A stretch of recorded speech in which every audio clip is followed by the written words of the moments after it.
Baiklah, di sini saya akan melanjutkan review buku pada bab selanjutnya, yaitu pada bagian bab 7, yang mana bab 7 ini membahas mengenai manajemen hubungan sekolah dengan masyarakat. Nah, yang pertama itu ada pengertian manajemen hubungan sekolah dengan masyarakat. Manajemen hubungan sekolah dengan masyarakat itu adalah proses mengelola komunikasi, kerjasama, dan juga interaksi antara sekolah dengan masyarakat untuk memperoleh dukungan serta meningkatkan partisipasi masyarakat dalam penyelenggaraan pendidikan. Nah, hubungan yang baik antara sekolah dan juga masyarakat itu sangat penting karena sekolah tidak dapat berjalan sendiri tanpa dukungan dari lingkungan sekitar. Dan juga melalui hubungan yang harmonis, masyarakat itu akan dapat mengetahui program-program sekolah, memberikan masukan untuk pengembangan sekolah, serta berpartisipasi dalam berbagai kegiatan pendidikan. Dan juga sebaliknya, sekolah juga dapat memahami kebutuhan dan harapan masyarakat terhadap layanan pendidikan yang diberikan. Dan selanjutnya itu masuk pada sarana hubungan sekolah dan masyarakat.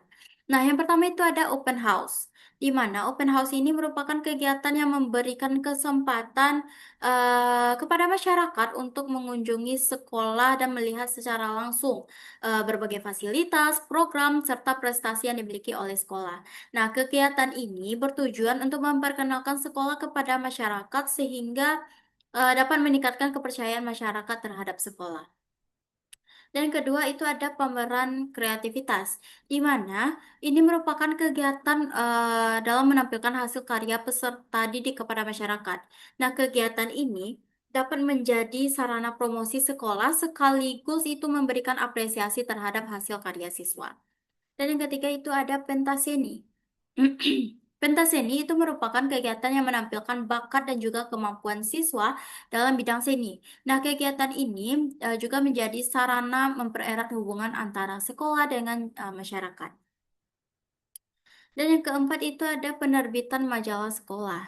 Nah, majalah sekolah itu berfungsi sebagai media informasi yang memuat berbagai kegiatan, prestasi, dan juga perkembangan sekolah sehingga masyarakat itu dapat mengetahui aktivitas yang dilakukan oleh sekolah tersebut.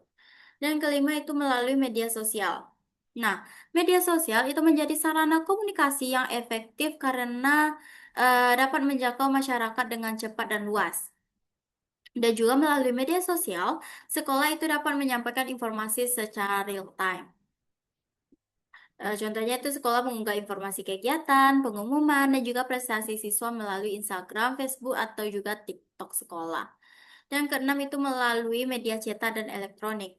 Nah, sekolah itu dapat memanfaatkan surat kabar, radio, televisi, atau juga portal berita untuk menyampaikan informasi kepada masyarakat.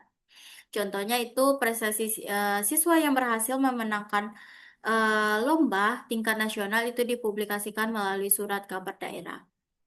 Dan terakhir itu melalui organisasi alumni. Nah, alumni itu merupakan bagian penting dari masyarakat sekolah, di mana yang dapat memberikan dukungan bagi kemajuan sekolah tersebut. Hubungan yang baik dengan alumni itu dapat membantu sekolah dalam berbagai program pengembangan. Dan kita lanjut pada ruang lingkup manajemen hubungan sekolah dengan masyarakat. Nah, yang pertama itu ada kelompok orang tua siswa, di mana orang tua itu merupakan mitra utama sekolah dalam mendidik peserta didik. Oleh karena itu, hubungan yang baik antara sekolah dengan dan juga orang tua itu sangat diperlukan untuk mendukung perkembangan siswa. Contohnya, sekolah mengadakan pertemuan rutin dengan orang tua untuk membahas perkembangan akademik dan juga perilaku siswa. Yang kedua, kelompok masyarakat luas atau umum, di mana masyarakat umum itu memiliki peran penting dalam memberikan dukungan terhadap penyelenggaraan pendidikan. Nah, sekolah itu perlu menjalin hubungan yang baik dengan masyarakat sekitar agar tercipta lingkungan pendidikan yang kondusif. Contohnya, sekolah melibatkan masyarakat dalam kegiatan gotong royong membersihkan lingkungan sekolah. Dan yang ketiga itu kelompok instansi. Nah, ini khususnya pada dunia usaha. Kerjasama dengan instansi pemerintah maupun dunia usaha itu dapat membantu sekolah meningkatkan kualitas pendidikan dan memberikan pengalaman nyata kepada peserta didik. Itu contohnya itu dapat kita lihat seperti sekolah kejuruan itu kan bekerja sama dengan perusahaan untuk program praktik kerja lapangan atau PKL. Dan yang selanjutnya itu ada prinsip-prinsip hubungan sekolah dengan masyarakat. Yang pertama ada prinsip otoritas, di mana semua informasi yang disampaikan kepada masyarakat itu harus berasal dari pihak yang berwenang dan dapat dipertanggungjawabkan. Nah, contoh, informasi resmi sekolah itu disampaikan oleh kepala sekolah atau pihak yang ditunjuk. Dan juga itu ada prinsip kesederhanaan, di mana informasi yang diberikan kepada masyarakat itu harus mudah dipahami dan tidak menggunakan bahasa yang terlalu rumit. Nah, contohnya itu sekolah menggunakan bahasa yang sederhana dalam penyampaian surat pemberitahuan kepada orang tua siswa. Dan juga ada prinsip kejujuran, di mana hubungan sekolah dengan masyarakat harus dilandasi oleh sikap jujur dan terbuka agar tercipta kepercayaan. Dan yang terakhir itu ada prinsip ketepatan, di mana informasi yang diberikan harus tepat, akurat, dan sesuai dengan kebutuhan masyarakat. Dan selanjutnya itu ada bab 8 manajemen layanan khusus. Nah, yang pertama itu ada aneka layanan khusus dan definisi layanan khusus. Layanan khusus sekolah itu adalah berbagai layanan yang disediakan untuk mendukung proses pendidikan dan membantu memenuhi kebutuhan peserta didik. Nah, layanan ini tidak secara langsung berkaitan dengan kegiatan pembelajaran di kelas, tetapi memiliki peran penting dalam menunjang keberhasilan pendidikan.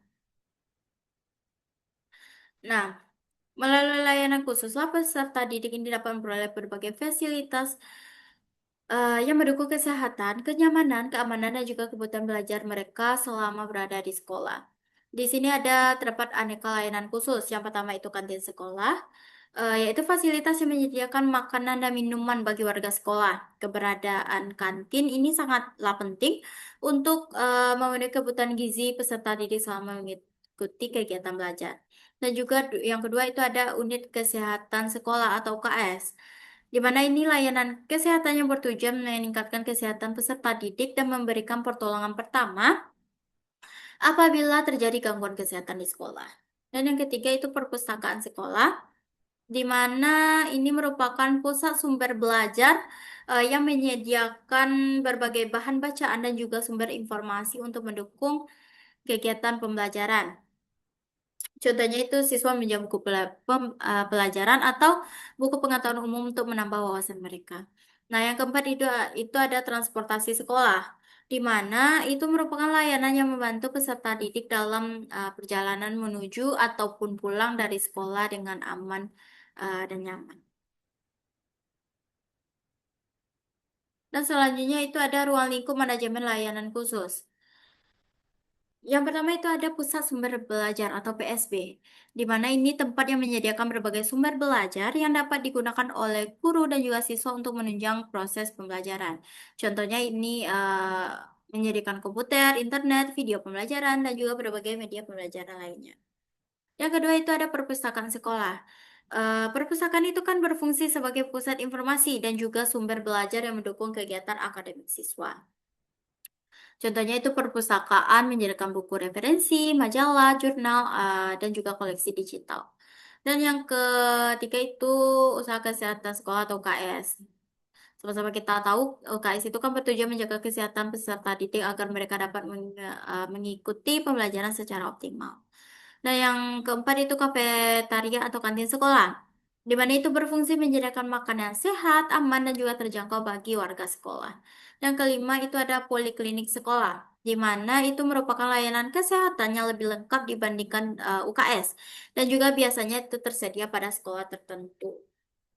Contohnya poliklinik ini menyediakan pemeriksaan kesehatan oleh tenaga medis yang bekerja sama dengan sekolah tersebut.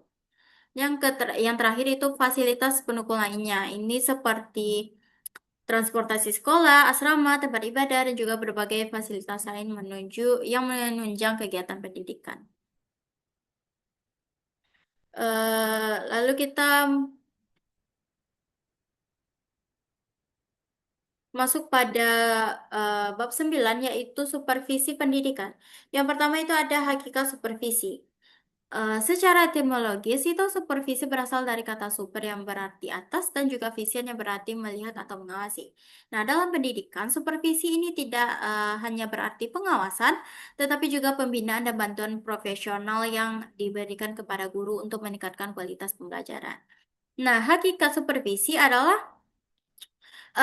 Membentuk guru berkembang menjadi tenaga profesional yang mampu melaksanakan pembelajaran secara efektif. Nah, oleh karena itu, supervisi ini lebih menekankan pada pembinaan daripada mencari kesalahan guru. Dan selanjutnya itu permasalahan supervisi pendidikan. Nah, yang pertama, supervisi ini lebih menekankan pengawasan daripada pembinaan guru. Sama-sama kita lihat dalam beberapa kasus itu supervisi masih dianggap sebagai kegiatan mencari kesalahan guru sehingga tujuan pembinaan itu tidak tercapai. Di mana sebagai contoh itu guru itu merasa diawasi dan dinilai secara negatif karena ketika kepala sekolah masuk ke dalam kelas. Yang kedua itu supervisi dilakukan atas kepentingan supervisor bukan dilihat dari kebutuhan guru. Nah, supervisi ini terkadang hanya dilakukan hanya dilakukan untuk memenuhi kewajiban administrasi tanpa memperhatikan kebutuhan guru. Contohnya, supervisi dilakukan hanya karena jadwal rutin, bukan untuk mengatasi kesulitan yang dialami guru. Yang ketiga itu supervisi tidak sistematis dan cenderung subjektif, di mana pelaksanaan supervisi ini tidak memiliki instrumen yang jelas dapat menghasilkan penilaian subjek. Contohnya penilaian guru kan berbeda-beda karena tidak menggunakan standar yang sama. Dan yang keempat itu guru merasa takut atau tidak nyaman saat disupervisi. Yaitu perasaan takut dapat membuat guru tidak menunjukkan kemampuan sebenarnya saat mengajar. Contohnya itu kan saat disupervisi guru itu akan menjadi gugup ketika kepala sekolah itu melakukan observasi kelas. Dan yang terakhir itu supervisi kurang membantu guru dalam meningkatkan pembelajaran. Nah, supervisi yang hanya berisi penilaian tanpa tindak lanjut eh, itu tidak memberikan manfaat yang nyata bagi guru. Contohnya itu setelah supervisi selesai, guru itu tidak memperoleh masukan atau solusi terhadap masalah yang sedang dihadapi. Dan selanjutnya itu ada tujuan supervisi pendidikan. Yang pertama itu membantu guru mengembangkan proses belajar mengajar. Nah, supervisi itu bertujuan membantu guru memiliki metode, strategi, dan media pembelajaran yang lebih efektif.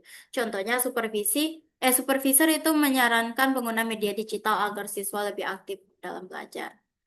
Dan yang kedua itu membantu guru menerjemahkan kurikulum ke dalam kegiatan pembelajaran. Nah, di sini guru itu dibantu agar mampu menerapkan kurikulum dalam praktik pembelajaran sehari-hari. Contohnya, supervisor itu akan memberikan arahan tentang penyusunan modul ajar sesuai dengan kurikulum yang sedang seperti kurikulum Merdeka atau kurikulum ke-13. Nah, yang ketiga itu membantu guru mengembangkan staf sekolah. Supervisi juga bertujuan untuk meningkatkan profesionalisme seluruh tenaga pendidikan di sekolah. Di mana itu contohnya guru mengikuti pelatihan yang direkomendasikan oleh supervisor untuk meningkatkan kompetensinya. Selanjutnya itu ada ragam supervisi. Yang pertama itu ada ragam supervisi ini terbagi menjadi dua, ada supervisi akademik dan juga supervisi klinis. Nah, yang pertama supervisi akademik itu adalah kegiatan pembinaan yang bertujuan meningkatkan kualitas proses pembelajaran di kelas. Contohnya, itu kepala sekolah mengamati cara guru mengajar dan memberikan masukan untuk meningkatkan efektivitas pembelajaran. Dan yang kedua itu ada supervisi klinis. Supervisi klinis ini berfokus pada perbaikan kemampuan mengajar guru melalui proses yang lebih mendalam dan juga sistematis. Contohnya itu supervisor dan guru bersama-sama menganalisis kelemahan dan juga kekurangan dalam pembelajaran, kemudian sama-sama menyusun strategi untuk perbaikannya. Dan yang terakhir itu ada teknik-teknik supervisi. Nah, yang pertama itu kunjungan dan observasi kelas. Ya, di mana supervisor mengunjungi kelas untuk mengamati proses pembelajaran secara langsung. Contohnya, kepala sekolah itu melihat bagaimana guru menjelaskan materi dan juga mengelola kelas. Yang kedua, pembicaraan individual, di mana supervisor itu melakukan diskusi secara pribadi dengan guru untuk membahas hasil supervisi. Yang ketiga, diskusi kelompok. Nah, beberapa guru berkumpul untuk membahas masalah pembelajaran dan mencari solusi bersama. Dan terakhir itu demonstrasi mengajar, di mana guru atau supervisor memperagakan cara mengajar yang baik sebagai contoh bagi guru lain.